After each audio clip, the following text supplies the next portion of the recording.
ماہ سیام سے ایک دن قبل اور عید کے دن ہم ایک جیسے ہوتے ہیں. جہاں ہم رمضان سے ایک دن پہلے کھڑے تھے، عید کے دن بھی ہم وہیں کھڑے ہوتے ہیں. تو پھر ایک مہینہ اتنی طویل محنت کی اور مشقت اٹھائی، بھوک اور پیاس کاٹی، تو پھر کیا فائدہ ہوا؟ آپ ایک ڈاکٹر کے پاس جاتے ہیں اور اس سے دوائی لیتے ہیں اور مہینہ بعد اس کو استعمال کرتے ہیں، اور مہینے کے بعد آپ ٹیسٹ کرواتے ہیں تو جہاں تھی بیماری وہاں کی وہاں رہی.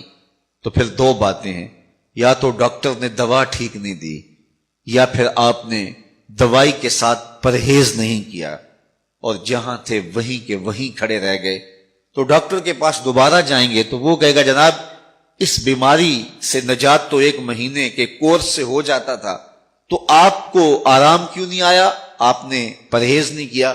تو آپ اس کو کہیں کہ جناب ہم دوبارہ مجھے ایک کورس اور کروا دیں، لیکن پرہیز میں نے پھر بھی نہیں کرنا. تو ڈاکٹر کہے گا کہ نہیں جناب چھٹی کرو. اگر دوائی لینی ہے تو اس کے ساتھ جو احتیاطی تدابیر میں بتاؤں گا ان کو اختیار کرنا ہوگا.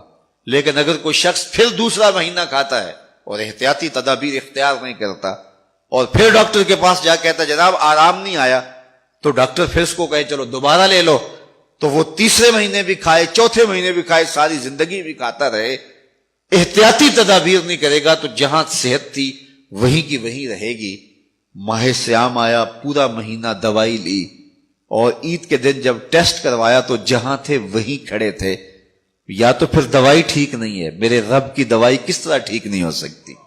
جب اس نے کہا ہے لعلکم تتقون، تم روزے رکھو میں ضمانت دیتا ہوں تمہیں تقوی ملے گا، تو پھر تقوی نہیں ملا ہے تو پھر ہم نے روزے کی احتیاطی تدابیر کو اختیار نہیں کیا ہے اور اتنی طویل مسافت کاٹی ہے، مشقت کاٹی ہے، بھوک کاٹی ہے، پیاس کاٹی ہے.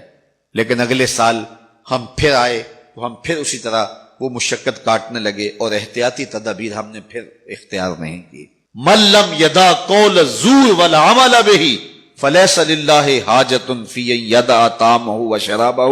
کہا جو جھوٹ اور جھوٹے امور اور کام نہیں چھوڑتا اس کے بھوکا اور پیاسا رہنے کی کوئی ضرورت رب کو نہیں ہے.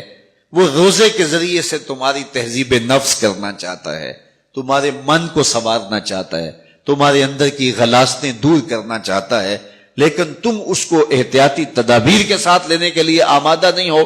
تو کاٹتے رہو، ہر سال مشقت کاٹتے رہو. 40 سال 45 سال 50 سال ہو گئے روزے رکھتے. ہر سال یہ ہوتا ہے کہ 29 شعبان کو جہاں کھڑے ہوتے ہیں 1 شوال کو بھی وہی کھڑے ہوتے ہیں. تو پھر کیا فائدہ اتنی مشقت اٹھانے کا؟ آنکھوں پہ بھی پہرا بٹھائیے، خیالوں پہ بھی پہرا بٹھائیے، سوچوں کو بھی آوارہ نہ ہونے دیجیے، رزق بھی پاک لیجیے، اور زبان پر بھی کوئی ایسا جملہ نہ آنے پائے جو رب کی ناراضگی کا سبب ہو.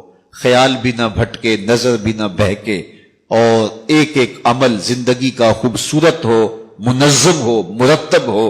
اور ادھر 30 روزوں کی بھوک ہو، اور پھر نتیجہ کیا ہوگا؟ میرے رب نے وعدہ دیا ہے لعلکم تتقون، تمہیں تقوی کا نور نصیب ہو جائے گا، تمہاری زندگی ایک عجیب کیفیت میں ڈھل جائے گی.